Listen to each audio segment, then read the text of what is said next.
What's up, y'all? Welcome to another episode of the Amir Zen Show. Today, we are joined by Dr. Shawn Baker. Dr. Shawn Baker is a physician and athlete who is best known for his strong advocacy of the carnivore diet. And Shawn was also the person who, in my carnivore journey, influenced me the most. And I've been following uh pretty heavily carnivore diet for over 6 years now.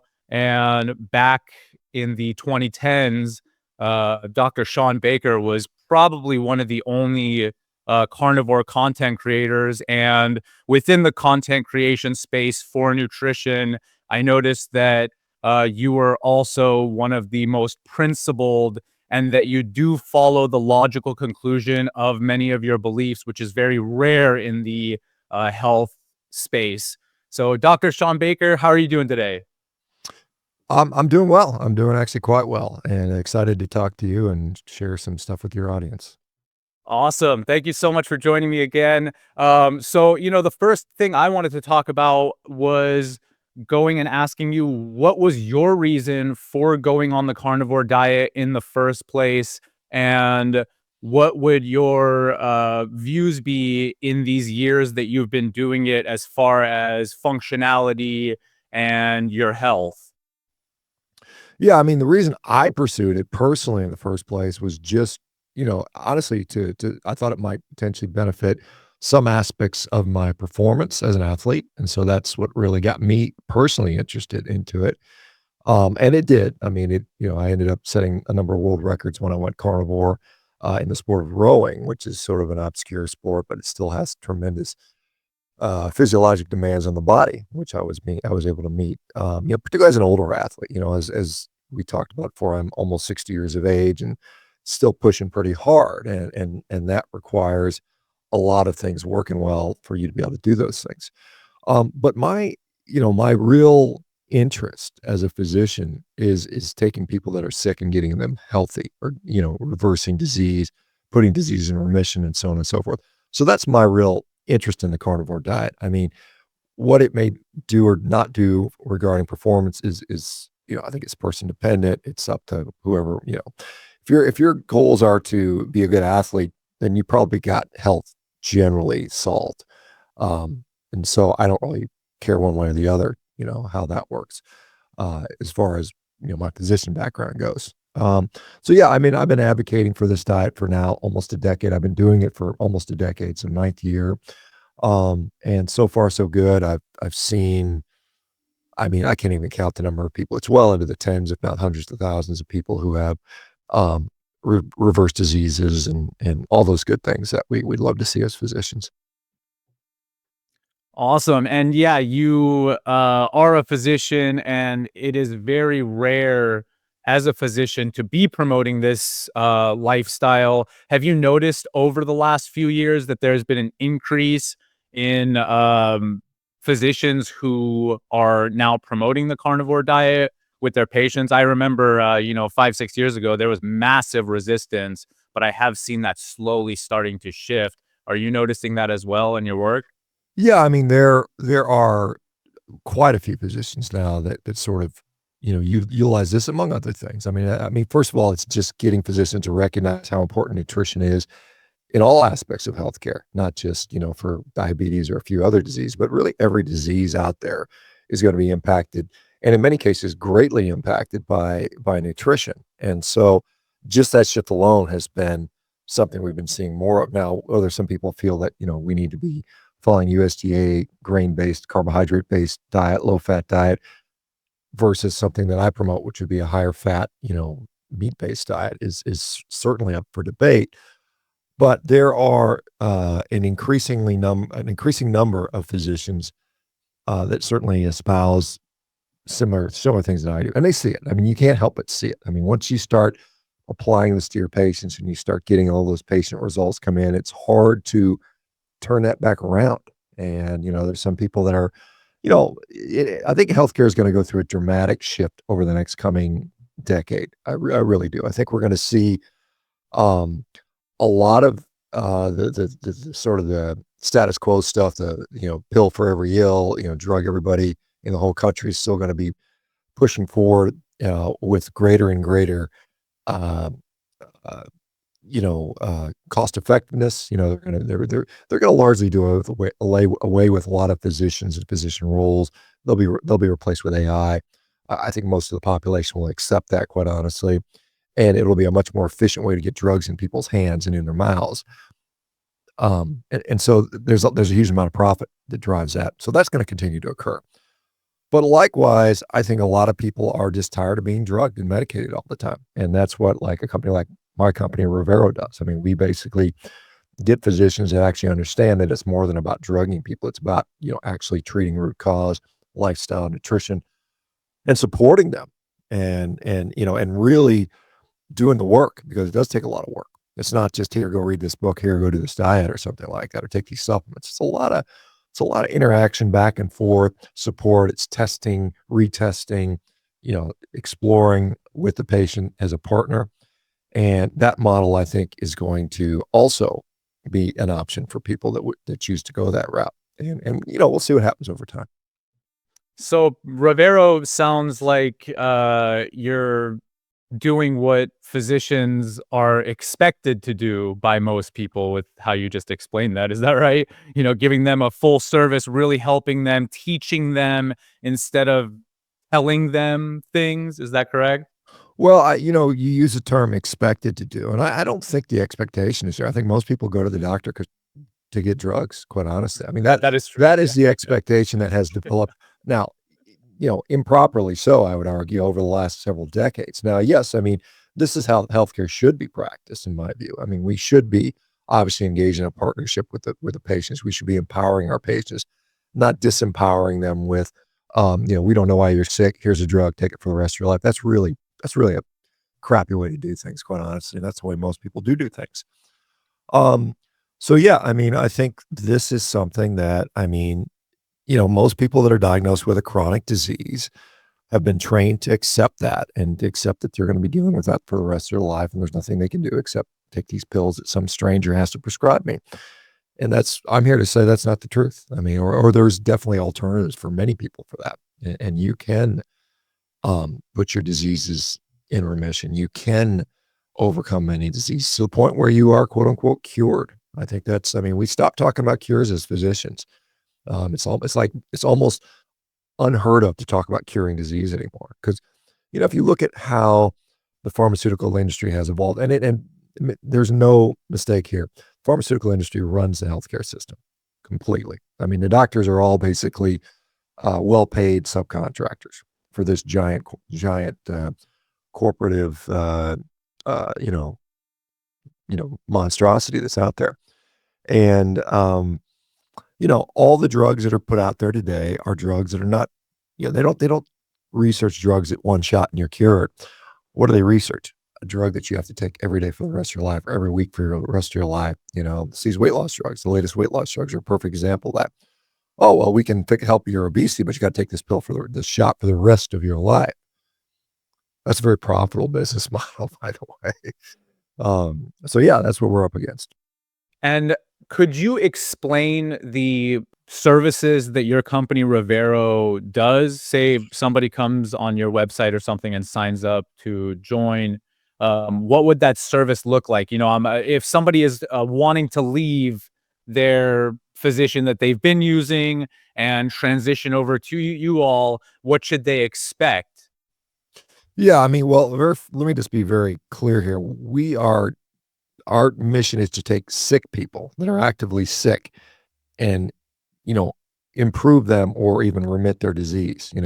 So if you're already healthy and you're just looking for a primary care physician to take care of your colds and sprained ankles, that ain't us. I mean, we just aren't set up for that. We're there to take care of people with metabolic disease. So diabetes, obesity, hypertension, metabolic syndrome, autoimmune conditions, and there's a whole list of those, and then inflammatory conditions. If you have any of those conditions, then we can probably help you in that regard. So what happens is, patient will, go on our website, hop on the phone with one of our enrollment advisors who will, have a long discussion with them to see if they're appropriate.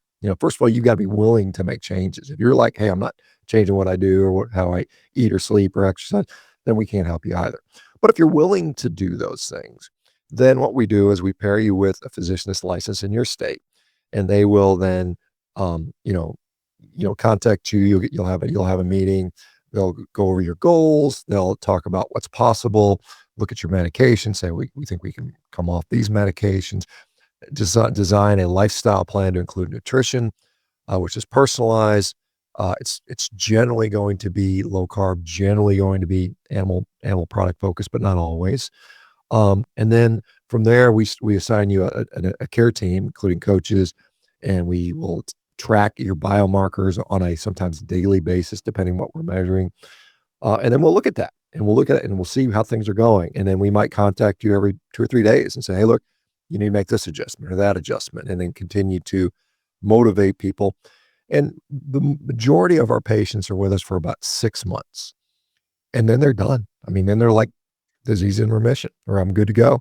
And so that's what we want to do. We don't want to keep people there for the rest of their life. It's just like a short term, 3, 6 months, maybe a year for some people, deal to radically improve their health to where they are now, have regained health, actually got health, and we've taken care of the root causes of the disease that they've been diagnosed with. And in many cases, they come off all, if not, or most of their medications, which is really pretty cool. And that saves a lot of money too at that point. So that's what we're set up to do.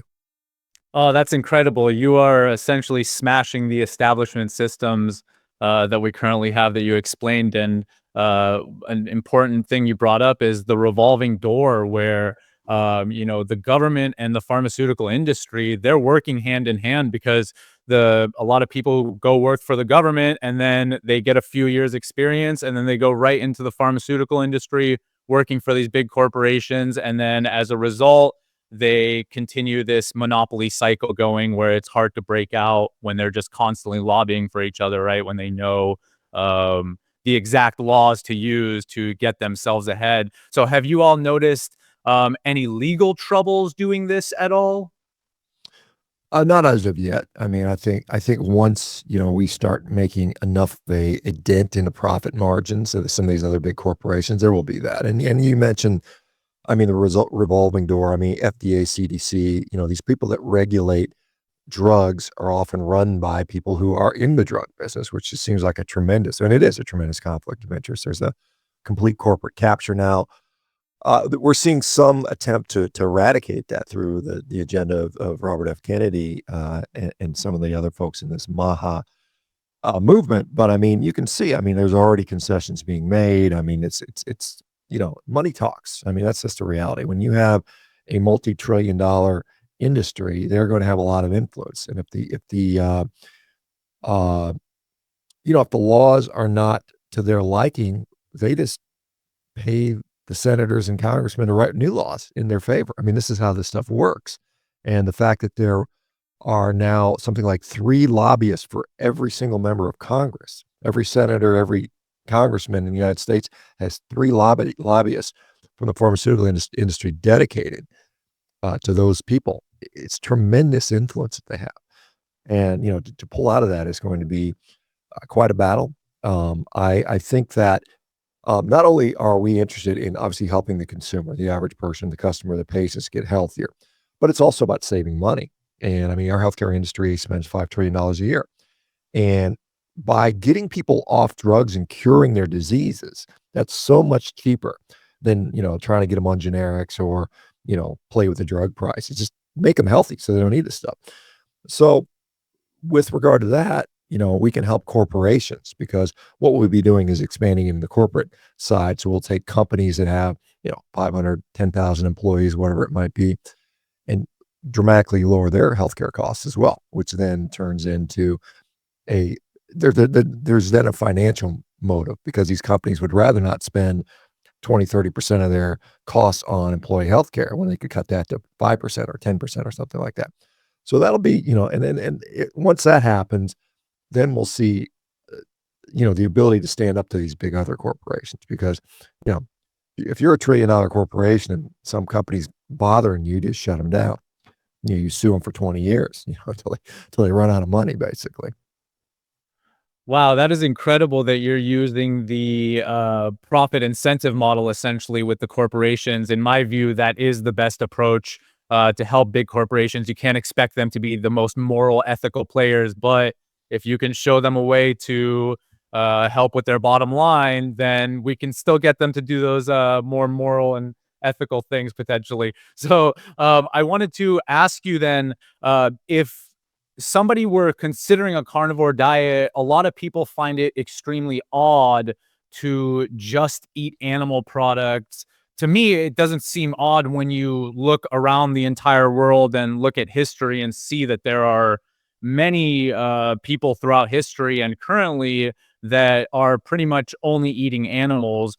So, what would you say to somebody who is looking into the carnivore diet, but kind of not sure since it sounds kind of weird? What would you say to convince somebody like that to give it a try? Well, I think it's probably one of the more I'll say I think it's one of the most powerful nutritional interventions you can do. I mean, it's just because it is so exclusionary for all things that might be problematic. And meat is such a wonderfully nutrient dense food, provides all the nutrition you need. And I know that's a controversial statement, but I see that all the time where it does do just what I said it does. I think that let me be very clear. I don't think everybody needs to be on a carnivore diet, and not even every sick person needs to be on a carnivore diet. But for those that really need to get healthy, this can be an incredibly powerful tool. It generally, for most people, does not mean it's a lifelong thing, even though there are people that have done this for decades or more. I've done it for almost a decade. I think it's something that when you say it's weird or unusual, it's also weird or unusual to be sick all the time. I mean, we've normalized it, but it's not normal to be infirm, to be in pain, to be chronically, mentally, struggling. I mean, those things aren't normal either. And those things, in my view, are even more weird to think that 25% of the U.S. population now has some mental health disorder. I mean, that's bizarre. I mean, you think about that. I mean, and those are legit statistics. You've got, God, I don't know, we've got 12% of our population is diabetic, probably up to 50% are pre-diabetic. The average blood glucose right now in America is pre-diabetes. We've got 20% of our kids are obese, 42% of our adults are obese. I mean, that's weird stuff, right? And to say that, oh, just because you're not eating like I do, you're not eating all the garbage that I eat on a normal basis. I mean, having steak and eggs for breakfast is not weird. I mean, that was pretty normal. In fact, if you look at menus from 100 years ago, that was a pretty normal sort of thing, to do that. The carbohydrate and the highly processed cheap stuff is something that's only been added recently in our diet. And, it's, and I, and, like if you read my book, The Carnivore Diet, I talk about humans are omnivores. I think we are omnivores. I think we have a carnivorous background, and we have the fortune that we can ingest these other foods and we can get some nourishment out of them. But it's probably not our best situation to be in. I mean, if I look at what is the reason for nutrition in the first place, why do we eat as humans? Well, we need essential proteins, essential fats, we need vitamins, minerals, energy, and water. All those things we can get through meat. We don't need carbs for any of that stuff, to include the vitamins and minerals. They are a cow, believe it or not. Beef has something like 70,000 nutritional components in it. The vast majority of them we don't know. They're full of phytonutrients. People talk about all these phytonutrients and things like that. A cow has a much more diverse palate than a human can with regard to what the plants that they can eat. These herbivores can eat a lot of things we would die if we ate or get very sick. And so all those compounds show up in the animal's tissue and the animal's fat. We ingest them in a far more available way in many cases. And so, yeah, I mean, it's not weird. As you mentioned, you can go to all parts of the world. And particularly if you look in a historical construct, there were many, many, many populations, civilizations that lived for millennia, many millennia on just basically animal products and do fine and thrive and flourish with that. So it's not to say that carbohydrates are necessarily evil for everybody. And I don't say that. I think they are certainly optional. They are conditionally helpful for some people. They are conditionally horrible for other people. I mean, to be honest, I mean, I see that all the time when people give up sugar and grains and things like that. Their health just flourishes, whereas some people can tolerate them. And they will say, well, because I can tolerate it, all humans can tolerate it. And I don't find that to be the case. And I think it's as we age, it gets even worse in my case. In my case, I'm almost 60 and I do better without carbs. I just perform better as an athlete without carbs. If I try to add them back in, I perform worse. And I don't mean, power output or things. I'm just saying the way I feel, the way my joints feel, I get pain. I don't like being in pain. I prefer to feel good and be pain free and be able to move and do what I want to do rather than be limited. So yeah, it's an interesting situation.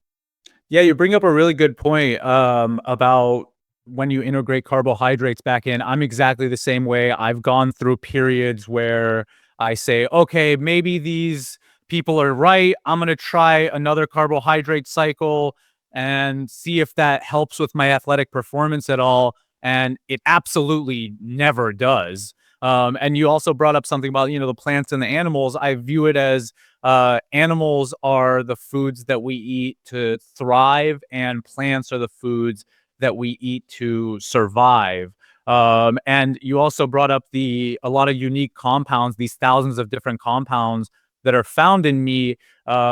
It's so cool because there's constantly new research coming out about this new fatty acid was just discovered, this new amino acid, or these things are just discovered, or these new metabolites of these fatty acids and amino acids in the body were discovered. And where do they primarily come from? The animal food. So, it's more rare to see these unique, very beneficial compounds like the fatty acids being found in the animal food. So, I wanted to kind of go into that and ask you about things like bioavailability comparison. You mentioned a little earlier about plants not, there's a debate if they have all the nutrients. What is your view on the essential nutrient bioavailability and bioabsorption that you get from animal foods compared to plant foods? Would you say that there is a drastic difference?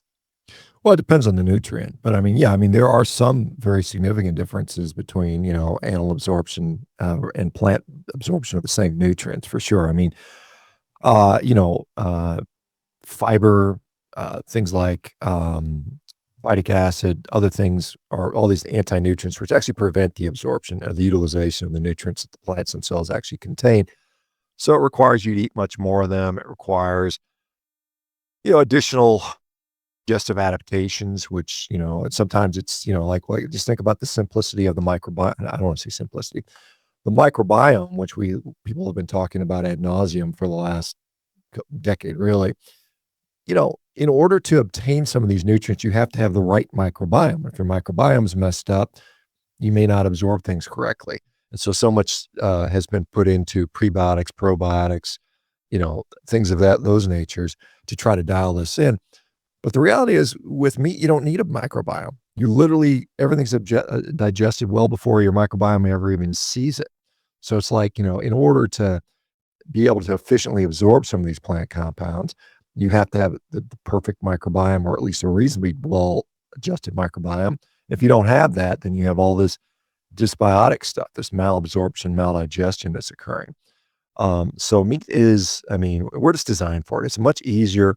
When we look at, like, for instance, if you compare all species that live on planet Earth, or ever have lived on planet Earth, the vast, vast, vast majority of them have been carnivorous. Why is that? Because it is so much more efficient. I've got a virtual brick wall behind me. If I wanted to build this brick wall or a brick house, it'd be really nice if I already had bricks, right? I mean, it's going to be a lot easier. It's going to be a lot more efficient. If I'm trying to build animal cells in my body, then it would be nice to have animal cells and get those components from there. So everything's in the right proportions, the right amounts, what I need. Now, I could make a brick wall if I had some straw and mud, but it's a lot more time consuming, a lot less efficient. And that's sort of the comparison between trying to get nutrition from plants versus animals. There's an efficiency thing. If we look at, like, a lot of people like to talk about these herbivores. Oh, look at a gorilla. Look how big and strong he is. He's 350 pounds.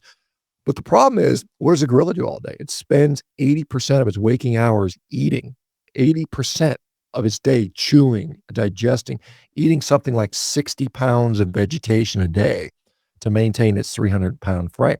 Now, I am not quite the size of a gorilla, but I'm pretty close. I'm 250 pounds. and I eat maybe 3 pounds a day, and it takes me about, you know, 20, 30 minutes a day. Whereas if I was a gorilla, I'd have to spend, you know, 12 hours a day chewing, you know? And so, it's just an efficiency difference. And one thing I've noticed, I don't know if you've noticed this as well. I've been on a lot of farms, and what I've noticed is that a lot of the animals that are, say, grass fed, if you give them some meat, like a cow or a horse or a chicken, they're gonna take the meat. So they do. A lot of people think that these animals prefer being vegetarian, for example. But if there is something that they can eat that it has meat in it, they're going to choose that as well. Well, we see countless examples of so-called herbivores consuming, other animals and things like it. It's, because they're not very facile hunters. I mean, they don't have the skills they have. And just back to the point about nutrition, because people say, well, I don't have to eat 60 pounds of food. But we have to realize a lot of our food has become pre-chewed for us. The industrialization, the turning the big products into various powders, is basically effectively just pre-chewing it for us. It's pre-digesting it to some degree so that we can consume it. So we have this heavy industrialization that it turns a lot of the plant food into stuff that we can consume. So we don't have to eat as much in that regard. But yeah, I mean, there's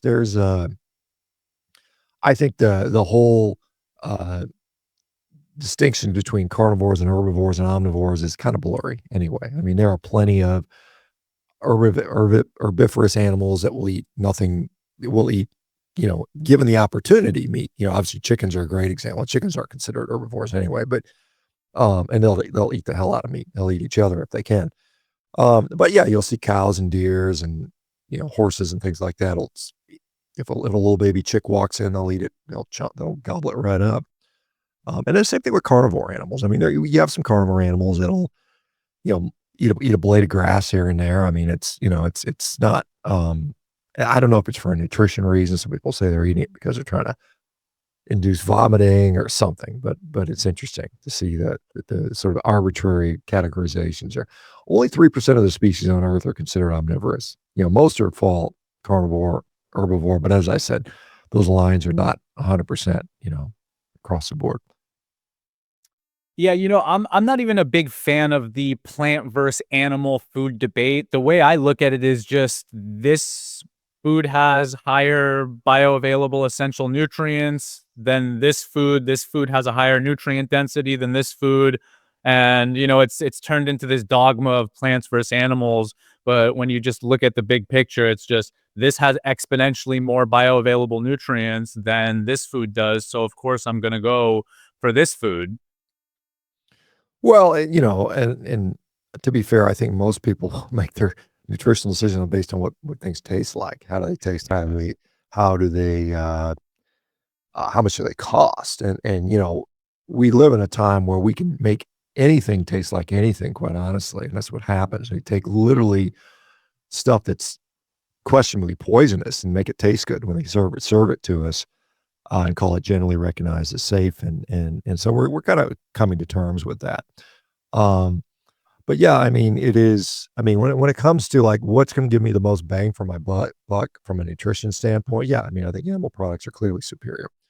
And not everybody always eats for. Oh, I'm only eating for the most superior nutrition I can get. A lot of people eat for other reasons, social reasons, taste reasons, things like that occur. And there's a lot of addiction that occurs. I mean, we have an entire food system that was designed to be addictive, and we have food chemists that intentionally have made food as addictive as possible. They know they have. They very very clearly intentionally did it, and now they have people that we wonder why so many people can't stop eating this garbage because they're addicted to it. And they're very clear about the addiction aspect of it too. It's not like they're hiding that from anybody too. You could go listen to interviews of these people saying exactly that. I wanted to ask you, you brought up fiber and anti-nutrients. I make the claim that fiber is an anti-nutrient, which is what you were kind of alluding to as well. Would you agree with that statement that fiber is an anti-nutrient? Well, I mean, in the sense that it makes things harder to obtain nutrition from. Yeah, I mean, fiber clearly decreases our ability to absorb the nutrition that's in the food. I mean, it's, we can't break it down. So if it's complex with the fiber and we can't break down the fiber, we can't use it at all. I mean, yes, I mean, we have a microbiome that can do that in our,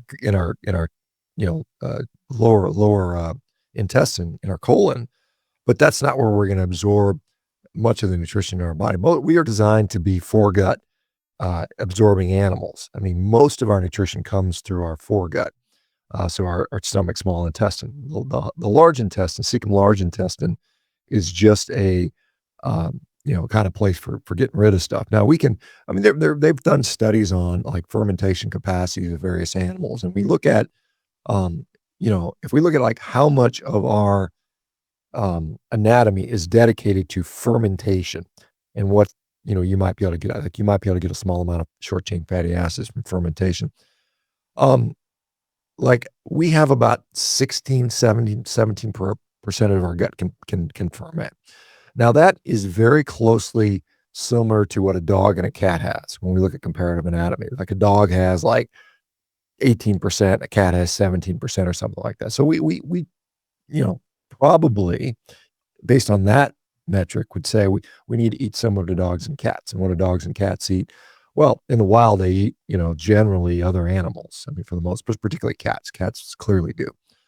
It's not to say that, I mean, dog will eat just about damn near anything. Sometimes eat their own poop. Sometimes, not saying we should be doing that, but I mean, from the people that say, well, fiber is essential and it's an important nutrient, I would say that it's not essential. I would say that for some people, there's conditional benefits. If it prevents you from eating a bunch of, refined sugar and stuff like that, then fiber probably is a net benefit compared to that in comparison.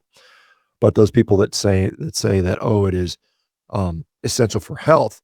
Again, when we look at Western populations, those that eat more fiber tend to have a higher socioeconomic status. They have a better overall diet quality. And so you see those markers being moved that way. But as far as, is it essential? What does it actually do? And what does it do in the context of, say like a carnivore diet? When we say, well, yeah, it can lower our blood glucose or prevent glucose swings from big carbohydrate ingestion. Well, I'm not consuming carbohydrates in the first place. Well, it can produce short chain fatty acids. Well, I can produce that anyway on a carnivore diet. I can produce it either through protein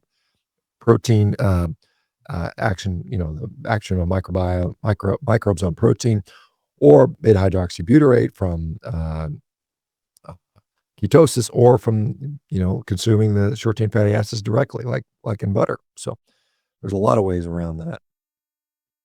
Yeah, I regularly hear people. You mentioned this about essential nutrients, and it seems like a lot of people are confused about what essential means. Essential means you will die if you don't have it, or you will start starving. Right? It's not good for you if you do not have that essential nutrient. But people have kind of confused that with this benefits my health in my blueprint, or I perceive it, so therefore I view it as essential. So I wanted to ask you, going off of that, there are other things that people say, oh, you need fulvic acid or antioxidants. There's things that are non-essential nutrients. So when you hear people make the argument that you're missing key essential nutrients on the carnivore diet, are there any essential nutrients that you're actually missing out on by not eating these plant foods and only eating animal foods?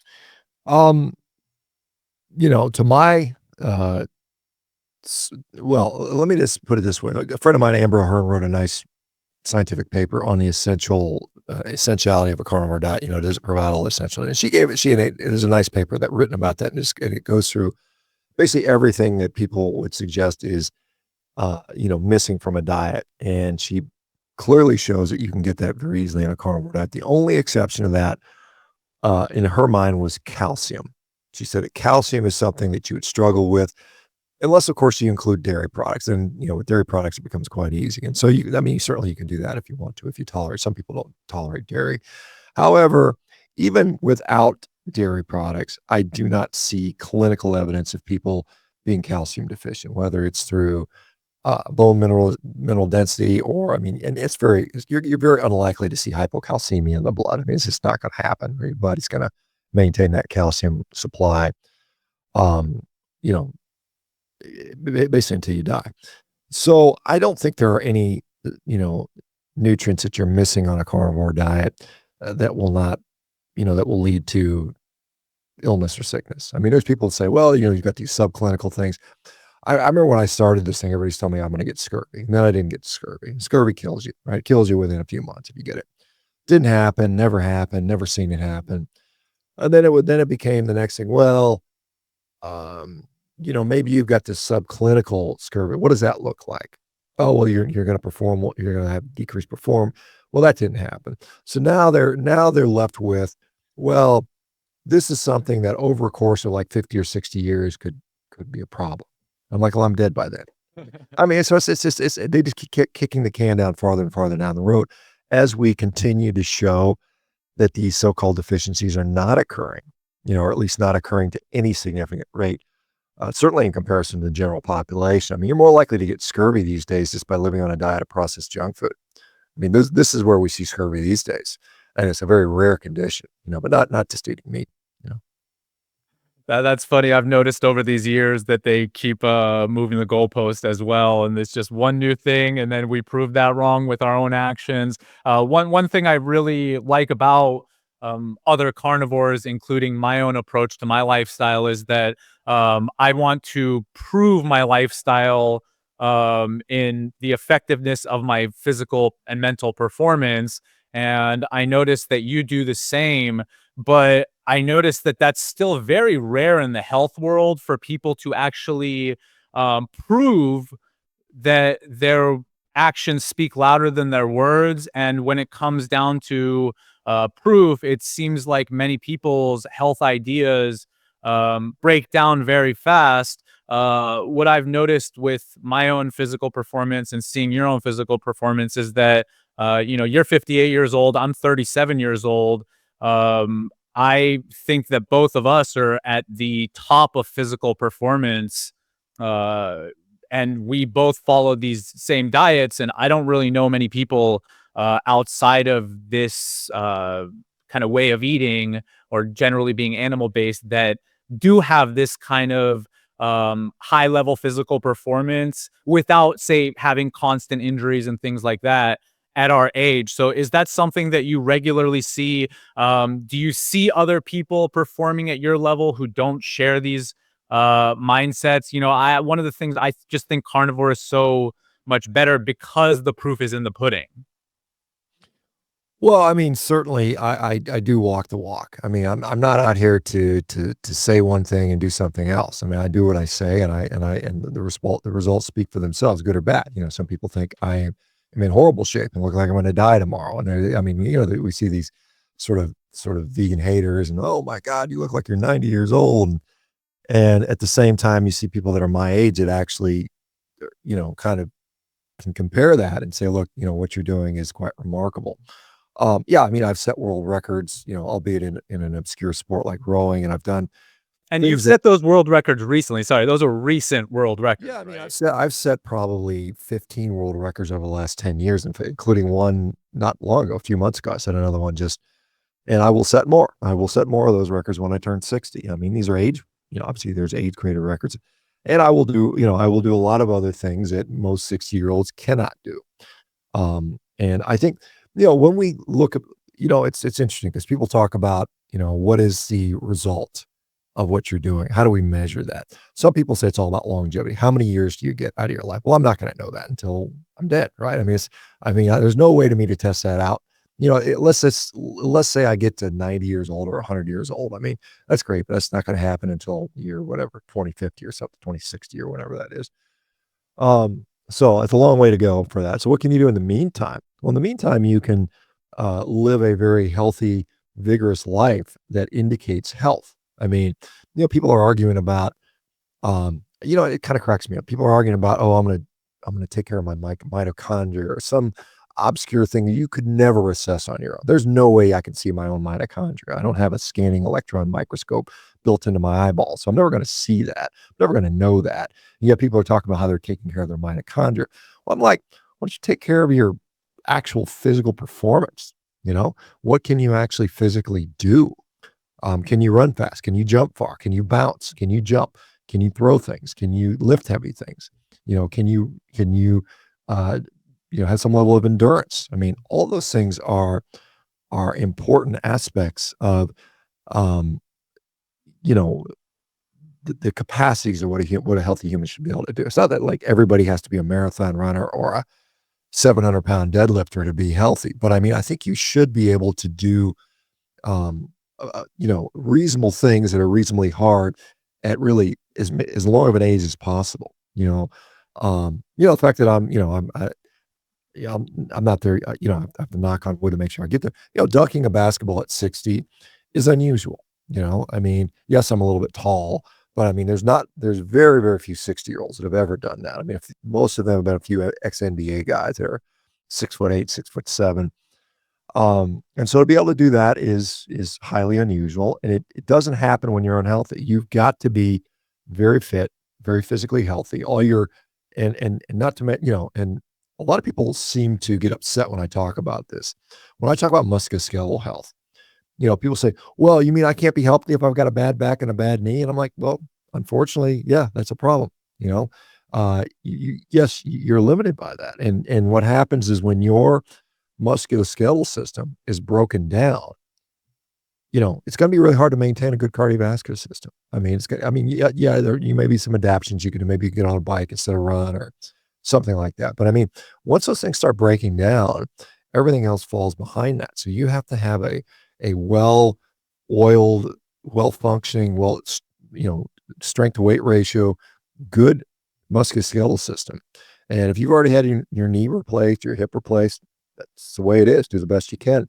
And you need to get to where you need as good as you possibly can be. I see people that are critical of the fact that I'm exercising hard at 60. Oh, why aren't you slowing down? It's bad. It's going to wear you out. That is such a stupid. It's literally fucking stupid. These people say this stuff. Oh, yeah, I just like to sit there and watch the flowers in the field. Well, that's fine. If that's all you want to do, that's all you'll ever be able to do. You might as well just be dead in my view, you know? And then some people in that way wish they were dead. I mean, they're sitting there staring out the window and they're like waiting to die. They're literally waiting to die. So, I mean, health is in my view more about physical capacity and mental capacity than it is about any number or any mitochondrial bullshit or anything like that. I mean, it's like, what can you actually do? What are you capable of? And if you're not capable of stuff, you're not very healthy in my view. Yeah, I totally agree with the mitochondrial health gurus out there who swear they know so much about mitochondrial health when in reality, scientists and researchers don't even know too much about the mitochondria yet. There's still so much that's missing with it. And you mentioned something about people who are in pain, like knee problems, back problems. I'll tell those kinds of people that, well, that means you're unhealthy. If you have chronic pains every single day, that's a health problem. You don't have to have some, autoimmune disorder. If your back is aching all day, that means there's some kind of sickness that you have to fix. It might be different than curing, say, cancer or an autoimmune disorder, and you might have to do, stretching and some yoga and breath work and things like that. But that is still a health problem. Yeah, or change your diet, you know? Yeah, yeah, yeah. Yeah, it kind of cracks me up. People say, "Oh yeah, my neck hurts. I must have slept on it wrong. I don't know what I did." And like, well, maybe you shouldn't ate all that crap last night. Maybe that was a problem. And people never think about that. But yeah, it does impact your joint health for sure. Diet does. Yeah, that's one of the reasons I was saying earlier how I've gone through this experimentation phases of trying different carbohydrates, integrating them back in. But one of the biggest things I clearly notice is that I don't have pain when I'm working, training on a carnivore diet. But as soon as I eat, say over 100 grams of carbohydrates, I start feeling my hands tightening up, forearms are tightening up, essentially all of those small joints and ligaments that I need, say, for my calisthenics training. The inflammation, that slight bit of inflammation is enough to ruin our functionality. Do you feel that too? I know you've experimented sometimes with, say, fruits and things like Yeah, that. Have you yeah, noticed yeah, the same thing? the critics out there will say you're too fragile. If you can't eat 100 grams of carbs without pain, you're fragile, right? And what I'll say to that is, that's fine. I mean, I could eat 100 grams of carbs when I was 20 and 30, no problem. I could eat a shit ton of them. Yeah. But as you get older and older, those things will start to catch up. And, there's going to be a point where you're gonna see, and you see all these athletes, these ex-athletes that are freaking, "Oh, I screwed up my shoulders because I bench pressed in my 30s and what have you." It's bullshit. You fucking probably ate yourself into damage. And, yes, obviously putting the stress on your body exacerbates it. But I mean, these are the people that, sit there and sort of brag about how much junk food they can eat or how many carbs they can eat. And they say, "Oh, look, I can perform well." And, let's see what happens to them as they get older and older. Many of them will realize that, like I said, you're 37. I've got 2 decades on you. And I can tell you that unequivocally, just like you, I do so much better without any carbohydrates in my diet. I mean, just from the way I feel, the way I perform. And, I'm going to keep doing it because, I, I like I like living life. I'd rather not be a spectator. So it's something that clearly makes a difference, and I think it's something, and there might be a threshold. Maybe you get 340. I mean, because I was cranking pretty hard on the carbohydrates until my early 40s, and it caught up with me. It probably started catching up with me in my late 20s, but I didn't realize it till I was in my 40s, and then I was like, okay, I just can't go on like this. And now it's at the point where I just don't care what other people think. I don't care about these other foods. They just don't really appeal to me like they did, years ago, because I'm no longer addicted to them as well. Yeah, you bring up a good point about the how people make fun of us for supposedly not being able to process a slightly higher amount of carbohydrates. What I've noticed is oftentimes those people have never done a proper compare and contrast in their own lifestyle. So, it's like, have you gone carnivore for 1 year and then reintroduce carbs, go back and forth for a few years so that you can really feel the clear differences? And the answer is almost always no. And it seems like those people are just so stuck in a chronic stress standpoint or a chronic pain standpoint that they feel that that's just normal and that they don't have pain. But what we both notice is that there's a lot of pain that you kind of just ignore throughout the day when you constantly have it. But when you go on a carnivore lifestyle, you realize like, wow, my hands are so much functional. My fingertips are so much functional today when I'm doing my exercises compared to when I had that piece of cake or something.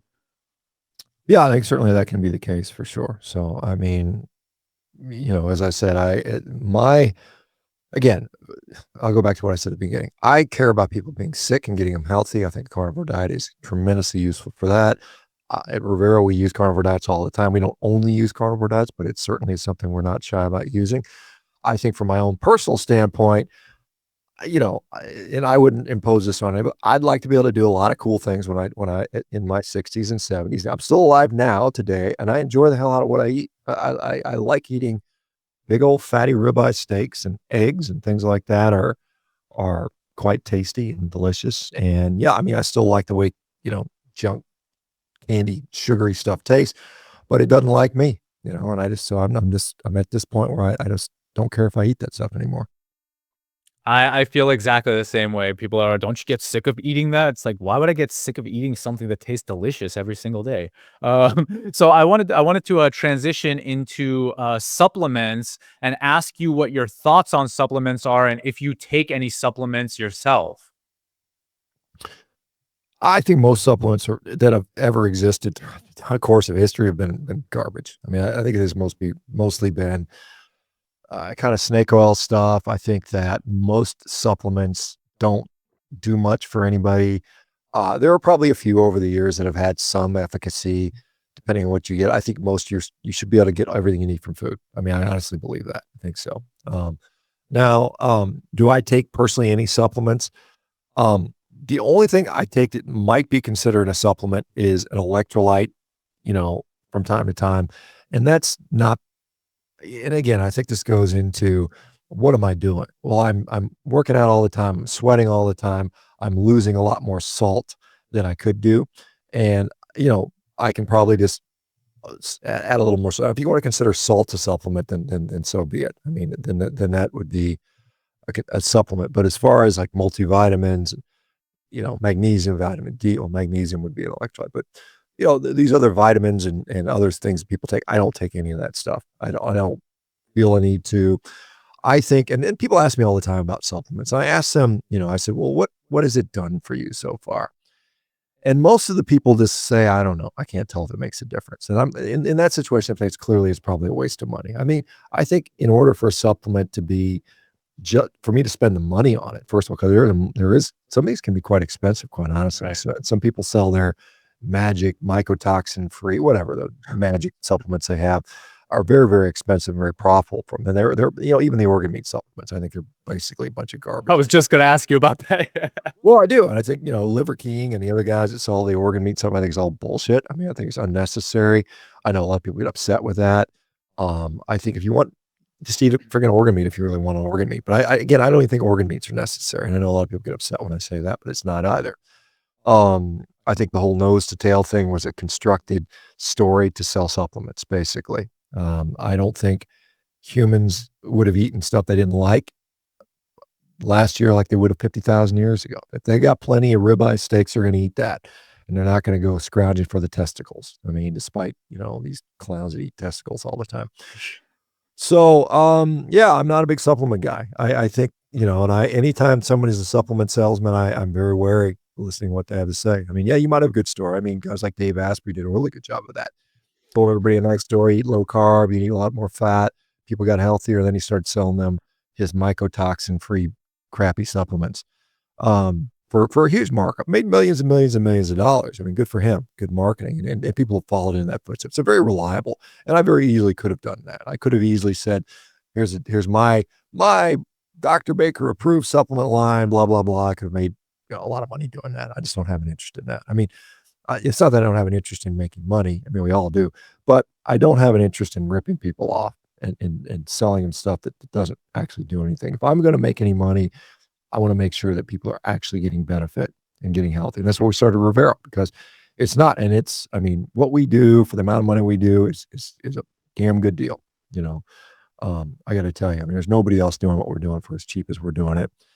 And we're helping people changing lives. And if that ends up being profitable, great. I'm happy. I'll be good. I'll be glad for that, but I'm not going to get out here and, uh, my ethics won't allow it out there selling some crappy useless supplement and over marketing it, overhyping it, and lying to people about the need for it. Cause I just don't think it's there.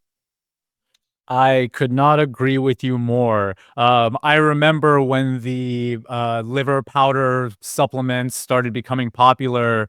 I was one of the few people, and I noticed you were one of the other few people who was making content speaking out against those liver powders. I did the math on it to show, and it's incredibly idiotic how much the price markup is. Also, going off the organ topic that you were talking about with carnivore, when I was first carnivore, the first many years, I was integrating organ meats, but from hearing your arguments about how they're not necessary, over this last year, I've actually been experimenting with that, where I don't eat any organ meats to feel if it is as effective. And honestly, I have not noticed any clear difference other Well, and than Harvard study 2021 came out and they asked that question. I asked Belinda Leonard, the lead author, I said, please ask a question about organ meats.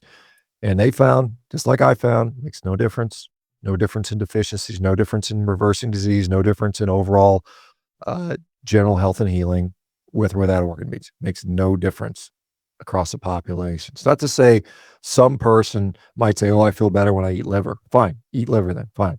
Don't waste your money on the stupid pills. Don't give these scammer guys, a 3,000% markup. You know, I mean, it's just silly. yeah, totally agree. And would you use this same reasoning for protein powders as well?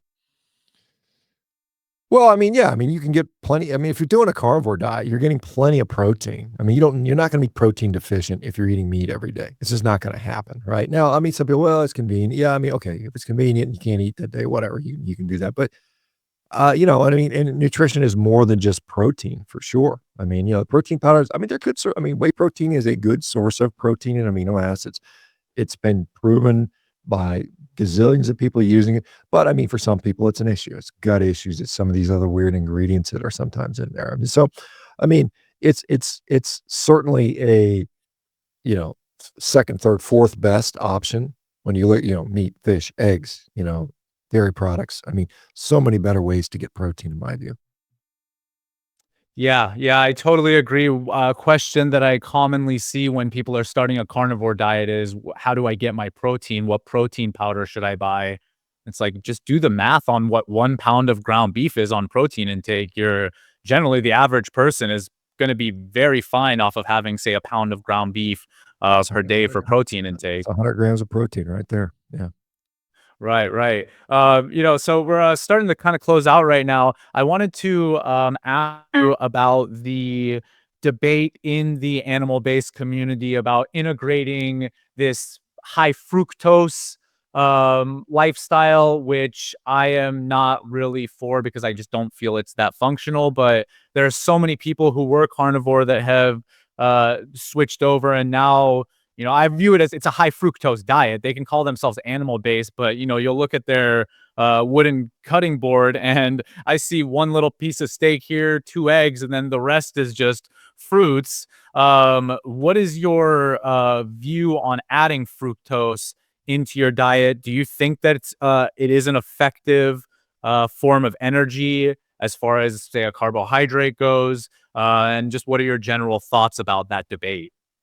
Well, I'm not going to tell somebody who's having success that they can, that can't happen because, there are plenty of healthy people on a planet Earth that are not carnivorous. I mean, that's clear. Again, my overarching principle is let's take care of sick people and get them healthy. And I think carnivore is one of the most effective ways to doing that. I mean, there's, like there's this sugar diet that's out right now, right? And it's Yeah, basically, but yeah, yeah, and the mechanism by which that supposedly works is through something called FGF21 or fibroblast growth factor 21. And that is mostly expressed in the context of low protein. So when your body is not receiving enough of these essential amino acids, methionine, cysteine, and branched chain amino acids, it says you're starving. And this is what happens over the long term. You look at these little African kids with kwashiorkor with the big bellies and the skeletal arms and legs. They never have access to protein. This doesn't exist in their ecosystem. So they're chronically consuming enough calories in the form of carbohydrates, starches and grains and sugars, but they never have protein, so they just waste away to nothing. So it's kind of like you're inducing that sort of situation. Obviously, in the beginning, no one's going to turn into a skeletal kid in 2 months, right? It's not going to happen. And we have plenty of access to protein here in America and the Western world, so it's not likely to happen in that regard. But you're stimulating the same mechanism, and you can do that. I do the same thing with just fat. I just basically said, okay, I'm not going to eat protein for a couple of days. Watch what happens. I drop 8 pounds in 3 days. I mean, it's the same stuff. It's a protein deficiency diet, and that's not sustainable long term in my view. I mean, I think protein is incredibly important for a number of reasons: for healing, for function, for performance, for bone mineral density, and on and on and on. Now, as far as because there's this sort of repeat crowd that, and the thing that I would disagree with is saying that it is essential that you include gobs of sugar in your diet to be healthy. Because of the concern, well, you're going to shut down your thyroid or your testosterone, or you're going to stress your body out. You're going to be all these overdosing on cortisol, and that just doesn't happen chronically. I mean, at least in the sense that in the context of adequate nutrition. Now, there are people that go on a carnivore diet and they run out of energy. And most of the time, they are also at the same time trying to lose as much weight as possible. And they are undernourishing themselves. They're under eating, under consuming nutrition, and they just run into issues that you'd run into in any diet if you try that same approach. If you don't provide yourself enough enough of the essentials, and energy is one of those essentials, then you're going to run into problems. So that might be you need to maybe need to eat a little more fat or something like that. Now people have their preferences. I mean, sugar tastes good, right? I mean, we are definitely conditioned to seek it out. And we did in the wild, but not to the extent that people do now. I mean, fructose and the amount we consume it today or even have access to is unheard of. Never would have been possible throughout most of our existence as a species. Now the fact that we powderize food and we have, 24/7 availability of anything in the world gives us way more options. But are they essentially healthy or not? The other thing, you know, I know there's this sort of thing that get as lean as you possibly can. And if you're as lean as possibly can, you must be as healthy as possible. And I would say there's a point where leanness is now counterproductive in many ways with performance, for instance. I mean, yeah, I mean, there's certain sports where being even a pound overweight is going to be detrimental. But at the same time, when you look at, and again, we're not here to track meat, for life. I mean, we're looking to like, what do we need to function as human beings, healthy human beings? And I mean, clearly being obese is not it. I mean, that's a problem. And I mean, so I mean, there's debates on what's a healthy body fat, for a man or women. Is 6% body fat the healthiest body fat you can be at? I would say maybe not, probably not, quite honestly. Um, I know for my own self, I mean, I as an athlete, I'm gauging things on performance. Where do I perform best? At what body weight? At what body composition do I perform best at whatever task I'm doing, whether it's deadlifting or rowing 500 meters or sprinting or dunking a basketball or doing a backflip or whatever I have in goal. There's going to be a level at which I perform at. And it's not going to be 50 pounds overweight, and it's not going to be at 4% body fat either. I mean, I guarantee there's something there. And our body fat is there for a reason. I mean, we are the fattest primate animal by design, and it's because of our brain. Our brain requires this energy supply that's constantly available if we don't have that.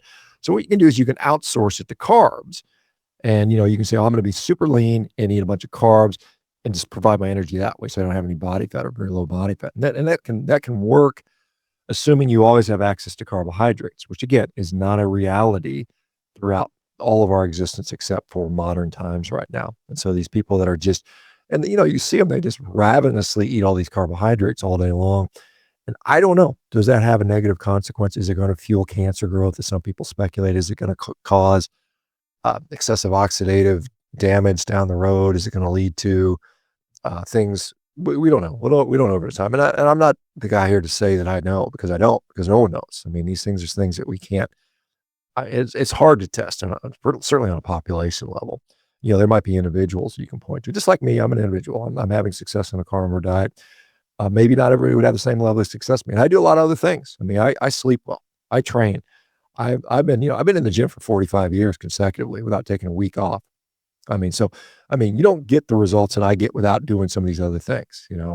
And no, I don't take steroids. I don't take testosterone. These people that keep claiming that, oh, you must be on steroids because you. I hear people say that about you all the time. So Yeah, can you it's just like, clear the air on that one? well, I mean, I've never taken steroids. I've never taken testosterone. I've always been adamantly opposed to it as an athlete. You can go back. If you can go back. I mean, back God, 25 years ago, I remember I was in this I was doing powerlifting, and there was this forum called GoHeavy.com, and it was a place where all the powerlifters would type shit. And I was always talking shit about people taking steroids. Stop taking steroids. It's bullshit. It's cheating. I was always been anti that when I did Highland Games. They wanted to bring testosterone in for the master class. I was adamantly opposed to that. I mean, I've been on record for years as being anti-drug use. I don't care if somebody else does that. That's their thing. That's fine. But to say that you need to be on drugs to have, you know, a decent amount of muscle, be relatively lean, is complete bullshit. And I mean, even at 50, even at 58, and I've been doing this stuff forever. I've been, you know, it, it pisses me off in a little way. Not that people accuse me of doing this stuff, but that people have gotten so weak that they can't conceive that you can actually be physically fit and strong without drugs at this point. Because, we basically castrated all of our males into thinking that, oh, the only way people can be strong is with drugs. And we've got these sort of beta weaklings out there that just can't conceive of putting in a little bit of hard work over time and being consistent about it. I could not agree with you more. I have one final question, and it is a little personal, but if you had to go back to your 37-year-old self and give your 37-year-old self some life advice, being 58 years old now, what would you say to yourself? Wow. What was I doing at 37? I was plugging away as a physician somewhere. I think, I mean, in different areas. I mean, I think one thing that I don't know. I don't think I did too many mistakes, but I mean, the things that I think that, don't care what other people think. It's unimportant. It's irrelevant. Do your own thing, enjoy yourself, um, have fun in life. Just, um, don't limit yourself. I mean, I think that's the thing. I mean, there's so many things. I was sort of forced from one career to another, not voluntarily. It was kind of one of those things that just happened to me. But I, am actually so much happier now than I was. I mean, I had this sort of life belief from the time I was about I don't know, 13, 14-year-old kid. I'm going to be this surgeon doctor guy. And that was my life's plan. And I made that happen. And, I took a little bit of a circuitous route. I played professional sports for a while, but I got there. And then when I got there, I realized that, you know, maybe this wasn't the best thing. Maybe it wasn't all that I thought it would be. So, I mean, I think don't be afraid to change direction at any age. I mean, it's fun. It's actually fun to do new things, and because you only get one life, and if you just kind of just resign yourself to the same old thing all the time, you're gonna end up probably regretting it. I love that. So where can the people who are watching this find your work and your company and learn more about you? Yeah. So first of all, if you are someone who is suffering from chronic disease, like we mentioned before, autoimmune disease, metabolic disease, inflammatory disease, check out Revero.com, Revero.com. We're licensed now in all 50 states. So we can get you a doc that can work with you and a whole team that's going to support you on a daily basis to get you fixed. Right. Um, outside of Rivero, I obviously social media. So I'm on Instagram at Shawn Baker 1967. I'm on Twitter at S Baker MD. I'm on YouTube and Facebook and what's the other one? TikTok at Shawn Baker MD. I think those are the places where I have, uh, you know, con- fairly frequent postings and whatnot. Awesome. Dr. Shawn Baker, thank you so much for joining me today. And also, thank you for being a shining light with rationality and principles in this world. I appreciate you. Amir, thanks for having me. Appreciate it.